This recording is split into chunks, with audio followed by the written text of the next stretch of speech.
성가대가 이쪽으로 오셔서 이렇게 앞자리에 앉으시니까 참 좋은 것 같아요. 전에 우리 파라무스 예배 드릴 때는 사이드에 이렇게 앉으셔가지고 이렇게 아이 컨택도 제대로 못하고, 그래도 성가대를 기억하고 가끔 한다는 게 고개는 완전히 못 돌리고 옆눈질로만 해서 좀 째려보는 것 같았었는데, 다음번엔 아예 여기 앉으면 더 좋겠어요. 그렇죠? 여러분, 폴리스카 타보셨어요? 아니, 폴리스카 안에가 어떻게 돼 있나 구경하러 탄 게 아니라 붙잡혀가지고 타보셨냐고요. 저는 벌써 오래전에 해봤어요. 시카고에서 고등학교 이제 졸업반 때에 수업이 막 시작이 됐는데 이제 교내 어나운스먼트가 나온 거예요. 각 교실마다 이제 졸업 앨범을 만들기 위해서 사진을 찍으니까 이런 사람들은 내려오라고, 무슨 뭐 그때 학교에 키 클럽이라는 게 있었고 또 뭐 내셔널 아너 소사이티 뭐 이런 게 있잖아요. 그래서 내려와서 사진 찍으라 그래서 이제 친구들 몇 하고 이제 내려갔죠. 그래서 사진 촬영을 다 하고 그 다음에 시간을 보니까 이제 수업이 끝날 시간이 한 15분 정도 남은 거예요. 그래서 야, 이제 지금 올라가 봐야 이제 수업 곧 끝났는데 그러지 말고 우리 밖으로 좀 나갔다 오자. 그래서 4명이 우리 하이스쿨 그 뒤에 잭 인 더 박스가 있었거든요. 거기 가서 햄버거 프렌치 프라이 사 먹고 좀 수다 좀 떨다가, 그리고 이제 그 다음 클래스 들어가려고 슬슬 학교 쪽으로 걸어갔는데 폴리스차가 쫙 따라오는 거예요. 보더니 우리 옆에 딱 서가지고선 4사람 다 뒤에 타라고 그러더니 우리를 데리고 교장실로 간 거예요. 학교 클래스 땡땡이 쳤다 이거죠. 밖에 이렇게 클래스 시간에 밖에 돌아다닌다고. 그래서 거기에다가 교장이 여기다가 다 사인하고, 다시는 그렇지 않겠다고 이렇게 사인하라 그래서 사인하고 교장 선생님한테 부탁을 드렸더니 걔도 자비를 베풀어 주셔가지고 집에는 알리지 않았어요.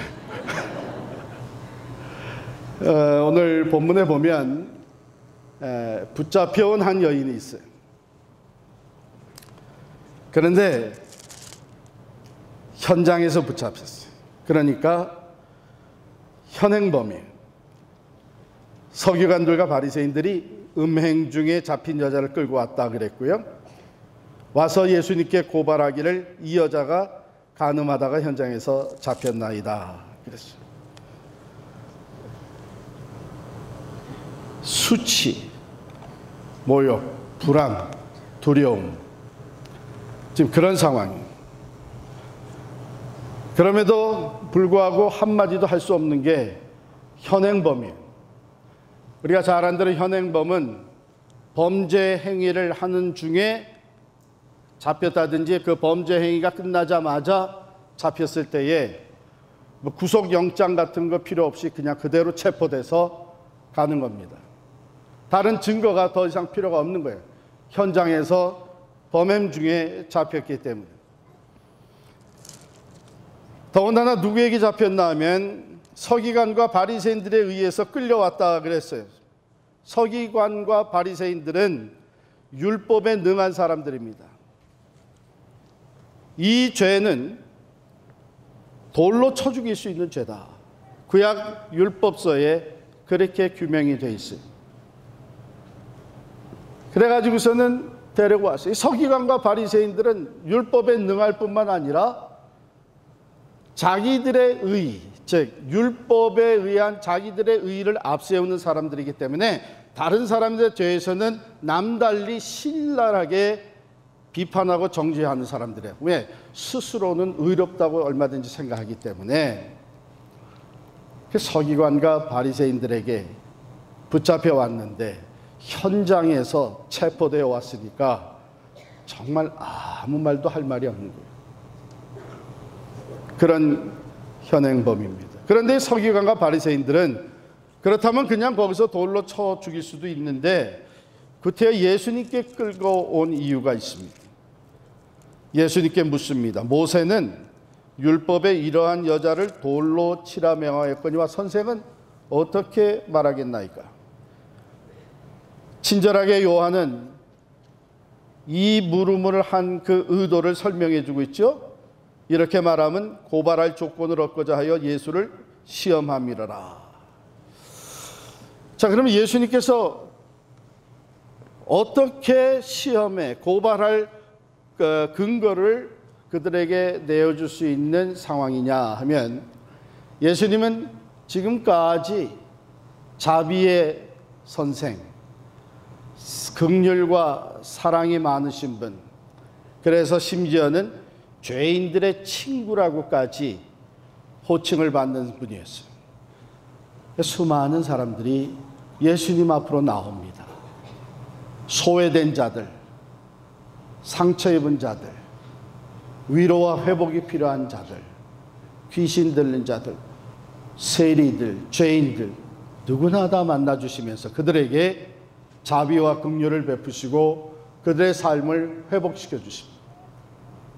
그런데 이것이 당시에 리더십을 잡고 있었던 영향력이 있는 산헤드린의 멤버들이나 바리새인들이나 서기관들에게는 매우 못마땅한 것이었어요.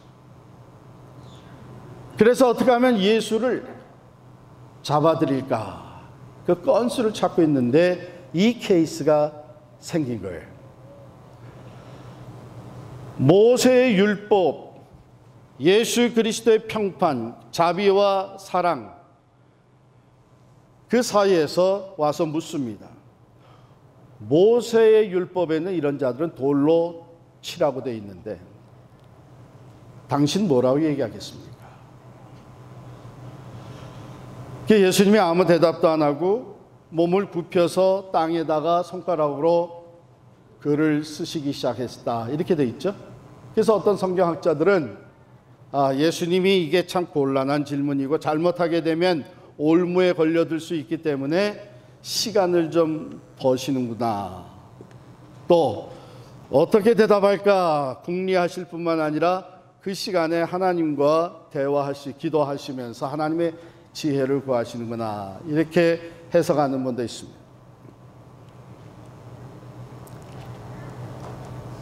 거기에 뭐라고 썼는지 그 쓴 내용은 없어요. 그런데 거기에다 쓰시다가 일어나셔서 돌로 쳐라. 그런데 너희들 중에 죄가 없는 자가 먼저 돌로 치라. 그러고 나서 또 다시 쓰기 시작하니까 그냥 몰려와서 그 돌을 들고 여인을 치려고 했던 사람들, 정죄하며 율법으로 심판하려고 했던 사람들, 그리고 예수 그리스도를 모함해서 함정에 빠뜨리려고 했던 서기관과 바리새인들이 한 사람씩 한 사람씩 돌을 놓고 다 그 자리를 떠나갔단 말이에요. 그리고 그 자리를 떠나간 이유가 본문에 보면 그들이 다 양심의 가책을 갖게 되었다. 그렇다면 거기다가 뭘 썼기 때문에 양심의 가책을 느끼고 떠나게 됐느냐? 뭐 썼겠어요? 괜찮아요. 성경에 없는 거는 우기는 게 장땡이에요. 그게 맞는지 틀린지는 천국 가서 확인하고 지금은 일단 우기고 보는 거지. 성경학자들의 많은 분들이 뭐라고 생각하냐면 아마도 거기에 십계명을 먼저 쓰기 시작했을 것이다. 왜냐하면 십계명은 모든 율법의 기본이 되잖아요. 그래서 십계명을 쓰시고 그러면서 거기서부터 파생된 다른 모든 율법과 규례를 쓰셨을 것이다.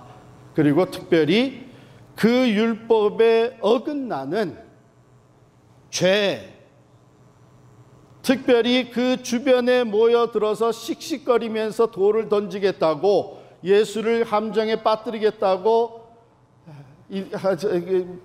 눈을 부릅뜨고 서 있는 이 사람들의 죄를 거기다가 썼을 것이다. 그건 그냥 무작정 우기는 것은 사실 아니에요. 그만한 근거가 좀 있습니다. 성경 본문 보실까요? 6절에 보면 예수께서 몸을 굽히사 손가락으로 땅에 쓰시니, 또 8절에 다시 몸을 굽혀 손가락으로 땅에 쓰시니, 그렇게 돼 있잖아요.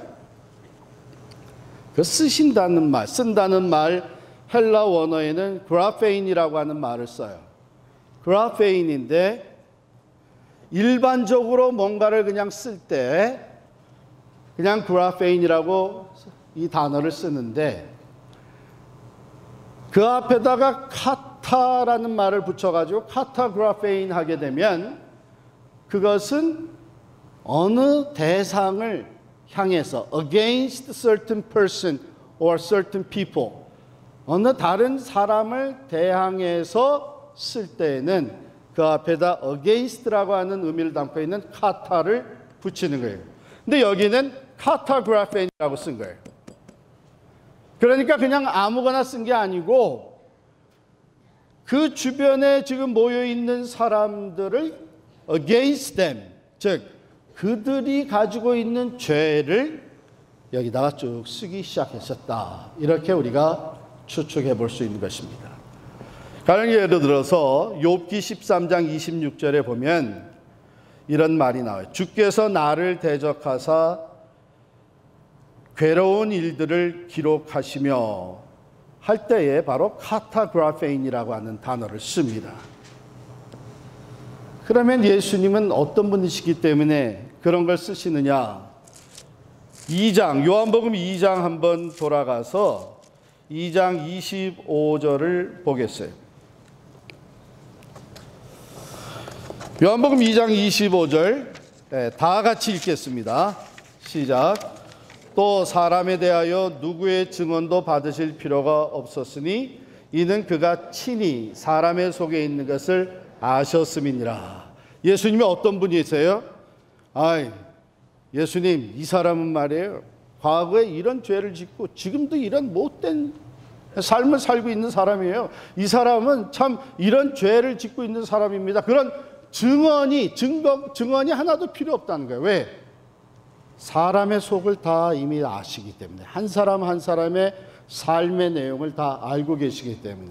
그래서 2장 25절 이후에 3장으로 넘어가면 니고데모라는 사람과의 대화가 나오는데, 니고데모가 찾아왔는데 예수님 벌써 이미 말을 안 해도 왜 찾아왔는지 다 알고 계세요.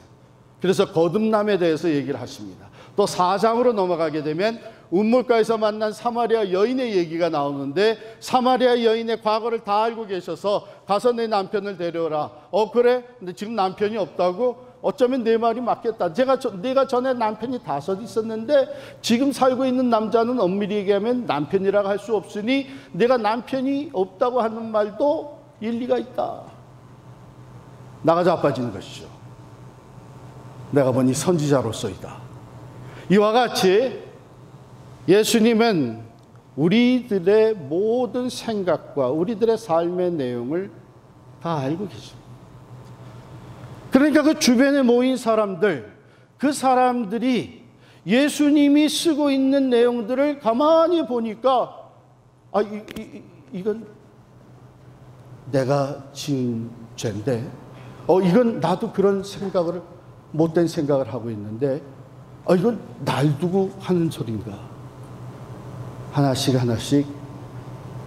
가책을 느끼기 시작합니다. 그래가지고 돌을 놓고 한 사람씩 떠난다. 왜? 거기 있으면 있을수록 자기 죄가 느껴지는 거예요. 가책이 커지는 거예요. 또 한 걸음 나가서 잘못하게 되면 지금쯤 빨리 슬며시 빠져나가는 게 낫지. 너 일로 나와봐. 이거 내 거지. 이렇게 하면 드러나잖아요.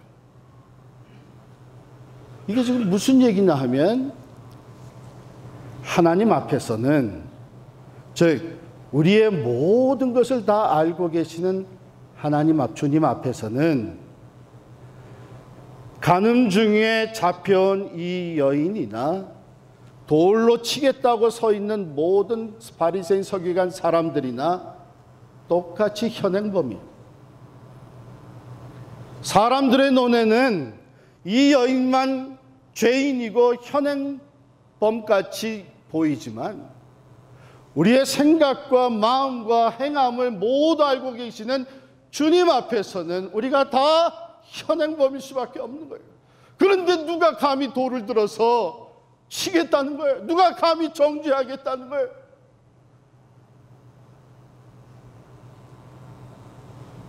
그러니까 양심의 가책을 느껴서 한 사람씩 떠나고, 예수님께서 이 여인에게 묻습니다. 너를 정죄하던 자들이 어디 있느냐? 한 사람도 없습니다. 다 떠나갔단 말이에요. 그런데 사실 그 자리에 이 여인을 정죄할 수 있는 자격, 돌을 던질 수 있는 자격이 있는 분이 한 분 계시죠. 누구예요? 예수 그리스도. 죄가 없으신 예수님, 거룩하신 하나님이신 예수님은 얼마든지 그 죄를 정죄하고 돌을 던지고 심판할 수 있는 자격이 있어요. 그런데 그 예수님 말씀하시기를 나도 너를 정죄하지 아니하노니 가서 다시는 죄를 범하지 마라. 용서해 주시고 새로운 삶을 살아가도록 일으켜 세워주시고, 여기서 우리는 하나님이 보시는 죄라는 것이 무엇인지 한 번쯤 생각하게 됩니다. 성경은 의인은 없나니 하나도 없다고 봤습니다. 우리가 다 죄인입니다. 세상적으로 볼 때는 그 죄가 드러난 사람이 있고 드러나지 않은 사람이 있지만, 하나님 보시기에는 우리가 모두가 다 죄인이고, 그리고 모두가 다 하나님 앞에 현재 범죄한 자들로서 하나님 앞에 스스로 설 수 없는 현행범들입니다.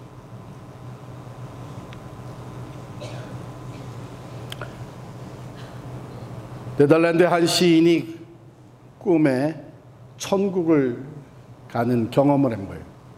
천국에 갔더니 한 천사가 금빛 나는 이 책을 가져다 주는데 이게 무슨 책이냐고 물었다는 거예요. 그때 천사가 이 책에는 당신이 세상에 살면서 살았던 당신의 삶의 내용이 다 기록이 되어 있습니다. 그래가지고는 어떻게 기록됐나 하고 들춰보는데 첫 장에 새까맣게 빽빽이 기록이 되어 있는데 그게 다 자기가 세상에 살면서 저질렀던 못된 행동으로 죄를 지은 것이 다 기록이 되어 있었다. 두려운 마음이 들고, 그 다음 장을 넘기니까 거기는 더 많은 내용이 빽빽하게 기록이 되어 있는데 자기가 말로 지은 죄가 다 기록이 되어 있었다. 그럼 마지막 장을 넘기니까 거기는 정말 자기가 헤아릴 수 없는 많은 죄가 있는데 자기가 생각으로 지은 죄가 다 기록이 됩니다. 그 생각을 다른 사람들은 모르고 있었겠죠. 드러나지 않은 죄가 하나님 앞에는 있을 수가 없다는 거예요.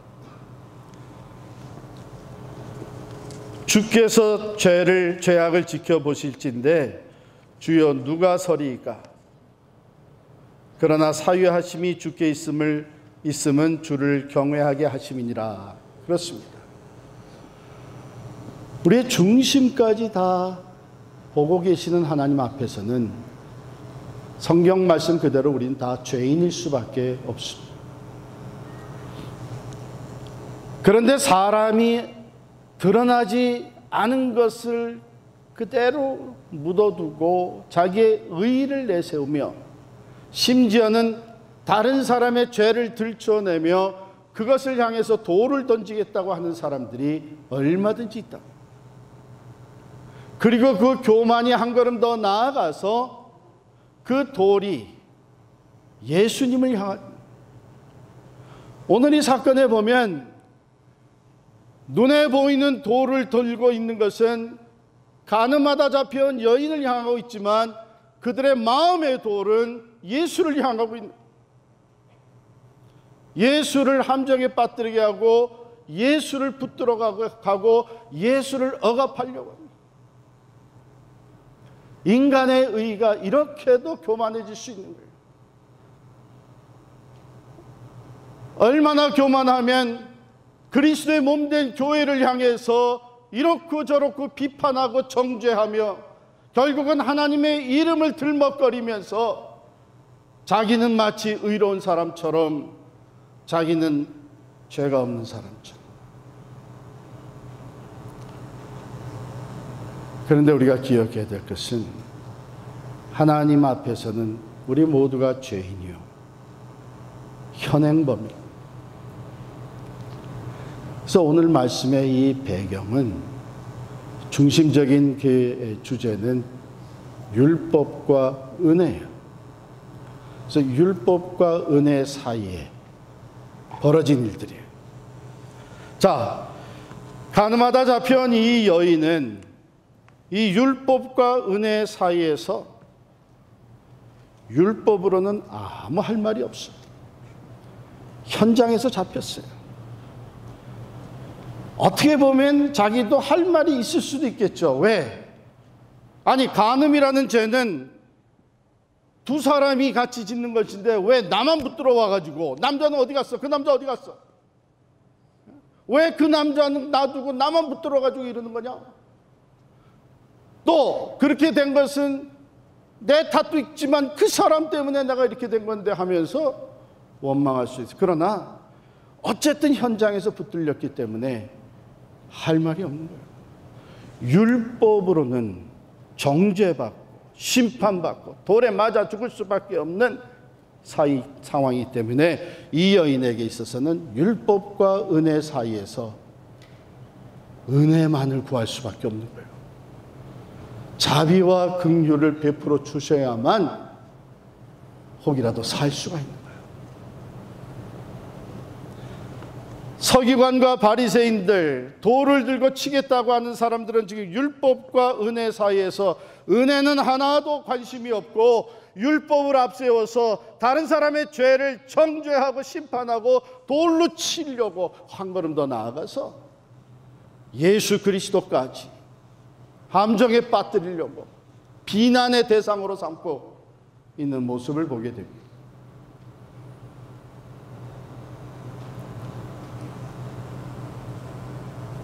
그런데 예수님이 땅에 쓰시는 것 보고, 그리고 그의 말씀, 권위 있는 말씀이 들려올 때에 돌로 쳐라. 그러나 네가 돌로 칠 자격이 있는지 먼저 돌아보고 죄 없는 자가 먼저 돌을 던져라 했을 때에 양심의 가책을 느끼기 시작합니다.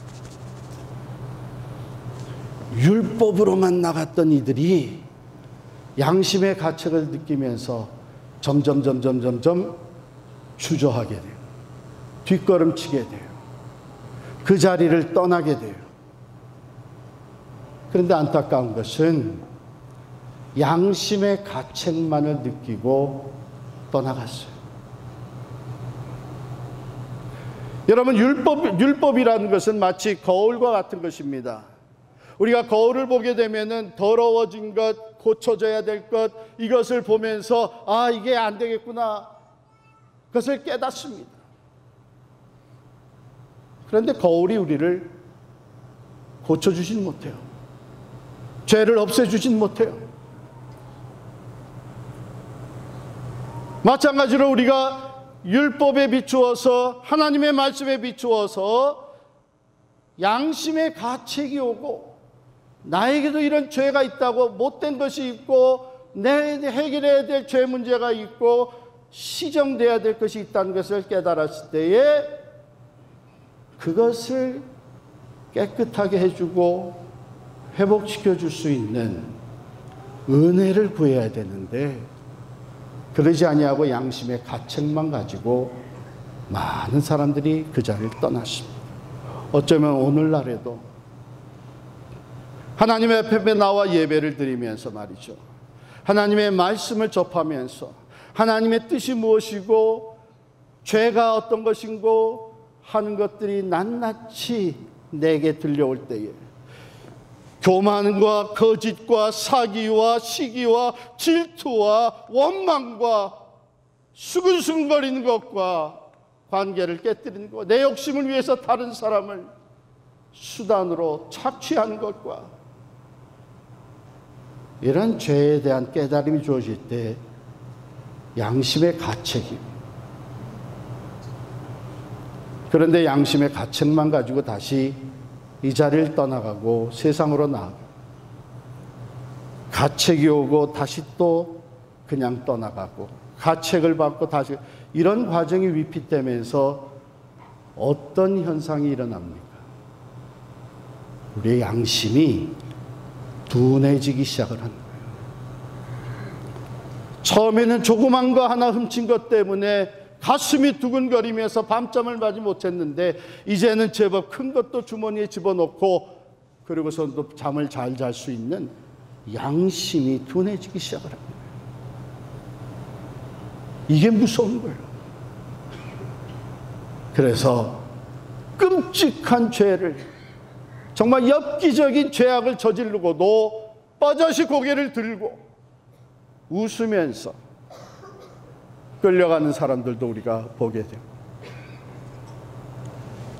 율법과 은혜 사이에서 내가 죄인인 것을 깨달아질 때, 율법을 통해서 내 죄를 깨닫게 될 때에 차라리 그 양심의 가책을 끌어안고 그 자리에 현장에서 붙들려온 여인과 같이 나도 현행범이야, 주님 앞에 엎드리고 굴복하고 죄를 고하며 은혜를 구하며 용서하심을 바라고 나를 깨끗이 씻어주시사 새롭게 만들어 달라고, 이 죄와 죄의 심판에서부터 나를 구해주실 분은 오직 예수 그리스도이심을 고백하며 엎드릴 때에 그 여인에게 선포되었던 말씀이 오늘 우리에게도 선포될 줄을 믿습니다. 나도 너를 정죄하지 아니하노니 가서 다시는 죄를 짓지 마라. 자유함으로, 기쁨으로 새 삶을 위한 흥분된 출발을 할 수 있는 계기가 되죠. 안타까운 것은 오늘날 수많은 처치 고어들이 진정 하나님의 은혜, 사죄의 은총, 새롭게 되기를 바라면서 나도 현행범이라고 엎드리지 못하고 여전히 나는 그래도 그중 난 사람처럼 예배를 마치고 나아갈 때에 우리 안에 있는 양심의 가책은 더해질 뿐만 아니라 언제부턴가는 둔해지기 시작을 하고 하나님의 말씀을 떠나 살면서도 괜찮은 것처럼 착각하며 삽니다. 거기엔 하나님의 은혜가 임할 수가 없는 것이죠. 거기엔 하나님의 은총이 함께할 수가 없는 것이죠. 차라리 현장에서 붙들려온 이 여인과 같이 그 자리에 엎드려 내가 바랄 수 있는 건 아무것도 없습니다. 율법으로라면 나는 정죄받고 심판받고 돌에 맞아 죽을 수밖에 없는 죄인.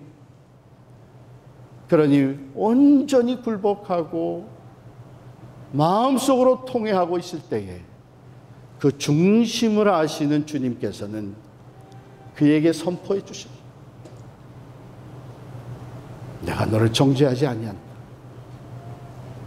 가서 다시는 죄를 짓지 마라. 여기 여인뿐만 아니라 또 바리새인과 서기관들, 도를 들었던 사람들뿐만이 아니라 또 다른 사람이 율법과 은혜 사이에 있습니다. 바로 예수 그리스도. 이 사람들이 와가지고 율법을 먼저 내밀었어요. 모세의 율법에는 이런 사람을 돌로 쳐 죽이라 그랬는데, 은혜와 사랑을 강조하는 당신은 뭐라고 얘기할 겁니까? 율법과 은혜 사이에서 잘못하게 되면, 어느 한쪽을 잘못 선택하게 되면 함정에 빠지게 되고 비난을 받게 되고 지금까지 쌓아왔던 모든 그 영향력을 다 잃어버리게 될 수도 있는 상황 속에서 예수님은 그 율법과 은혜 사이에 어떤 것을 택하셨느냐? 택하지 않으셨어요. 오히려 두 개를 다 끌어안으셨어요. 그리고 십자가를 지셨어요. 율법대로 치러져야 될 죄값인 죽음을 그가 친히 치르심으로 말미암아 율법을 완성시키시고 하나님의 공의를 충족시키시고,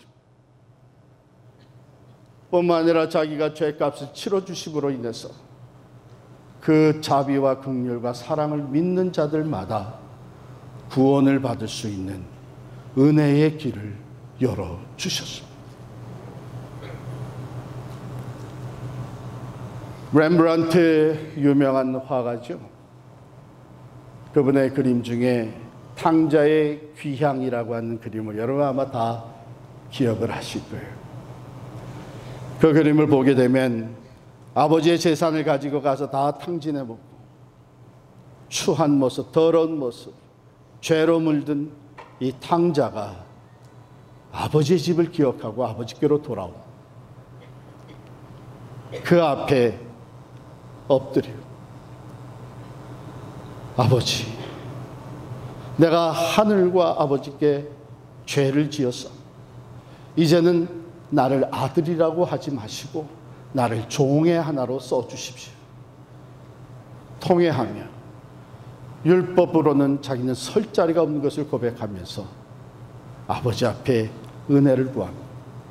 근데 그 아버지가 이제 노인이 된 모습으로 두 손을 그 아들의 탕자의 등에 얹습니다. 그리고 여러분이 그림을 잘 보게 되면 바로 그 두 손이 가장 밝게, 즉 포커스가 되어 있습니다. 그림이. 그런데 그 옆에 또 한 사람이 서 있습니다. 근엄하게 생겼습니다. 큰아들입니다. 차가운 눈초리로 아버지와 그 동생을 쳐다봅니다. 성경에 있는 대로 이게 무슨 일입니까?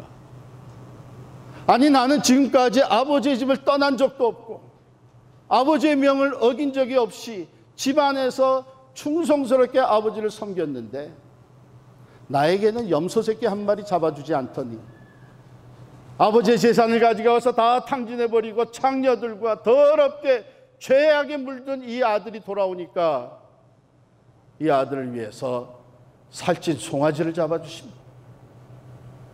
난 그런 자리에 들어갈 수 없습니다. 난 아버지께도 불만이 있고 난 이 동생을 내 동생으로 여길 생각이 없습니다. 바로 그런 모습으로 바라보고 있습니다.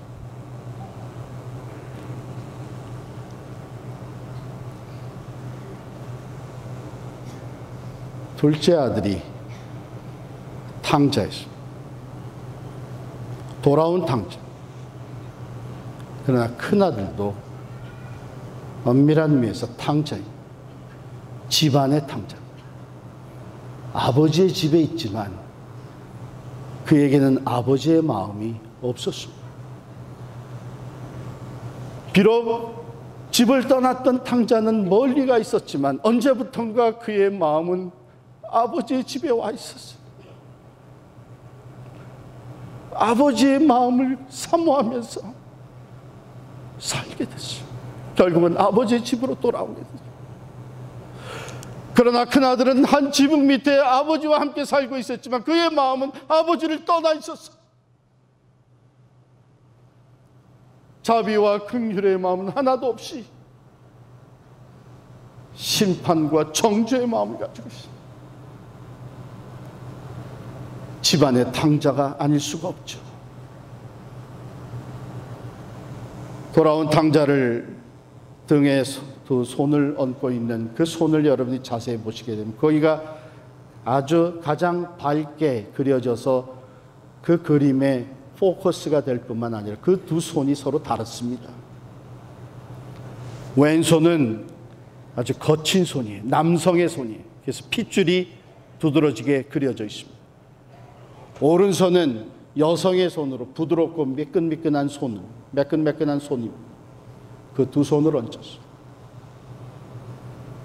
어머니적인 사랑과 모성적인 사랑과 아버지적인 부성적인 사랑을 다 그림에 그려놓고 있습니다. 돌아온 탕자를 사랑과 자비로 끌어안아 주시고 그 죄를 용서해 주실 뿐만 아니라 힘센 팔로 그 손으로 다시 일으켜 세워서 새로운 삶을 살아갈 수 있도록 격려하시고 인커리지 하시는 바로 그 하나님의 두 손을 우리에게 보여주고 율법과 은혜 사이에서 우리는 살아가고 있습니다. 바라기를 오늘 우리가 함께 찬양한 것처럼 은혜 아니면 설 수 없다. 기억할 수 있기를 바랍니다. 우리는 모두가 다 하나님 앞에서는 죄인일 수밖에 없고 과거뿐만 아니라 지금도 현행 범일 수밖에 없다고 하는 것을 기억할 수 있기를 바랍니다. 차라리 가늠하다 잡혀온 그 여인과 같이 그 앞에 우리도 나도 죄인입니다. 엎드려서 굴복하고 하나님의 은혜를 구할 때에 하나님은 오른손 왼손 다 얹어주시면서 우리를 모든 죄에서 사해 주십니다. 바로 그렇기 때문에 내가 십자가를 진 것이 아니냐.